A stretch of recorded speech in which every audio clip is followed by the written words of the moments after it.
I want to help you learn the hardest content in the game. Today we're taking a look at Xarpus in the Theater of Blood, specifically learning to melee Xarpus during Phase 2 without ragging any of the tiles needed for Phase 3. The only thing essential to learning this is having your area sounds on, but I also use 2 more plugins to make this even easier. The first is Interact Highlight, which just outlines whatever object your mouse is hovering if it's clickable. This lets us immediately see when Xarpus is able to be attacked. The second optional one is marking the tiles which you'll be stepping back into. The shaded tiles you see here came from the Tile Packs plugin. This pack is called Top Xarpus.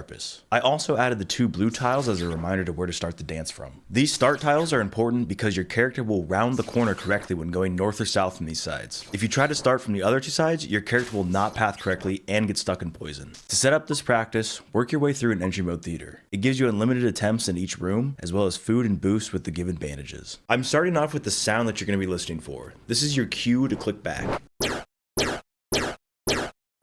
There's a few different ways to start, but I'm going to focus on assuming you have a defense lowering weapon. After the exhumed phase, head over to one of the start tiles. Get your special attack ready and hit Xarpus as soon as he's attackable. Step back and watch for Xarpus to turn. This first cue is visual. As soon as he turns, click back onto Xarpus.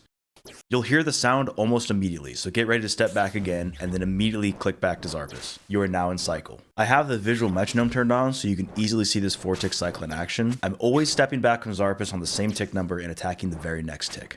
Keep stepping back on the same tile until it has a poison splat. Then move on down the line. In group rage, you'll use the same square a few times before needing to change because Xarpus isn't spitting at you every single time. Don't worry if you mess up and rag a tile, it happens to everyone. To get back into cycle, step back to a free tile and watch for a green spitball from Xarpus. Count to 2 in your head, then click back on him. You might not be able to hear the sound when you're away from him, so I find the visual cue easier to fix my dancing. If you don't have a Warhammer, Maul, or BGS, here's how to get it set up with a 4 or 5 tick weapon. For 4 tick weapons like a whip, do 2 attacks before stepping back and follow the same visual cue as before. For 5-tick weapons like a scythe, you'll be doing 2 attacks as well, but you need to immediately step back as soon as you see the XP drop and then immediately back onto Xarpus. You're in cycle immediately, no visual cue needed.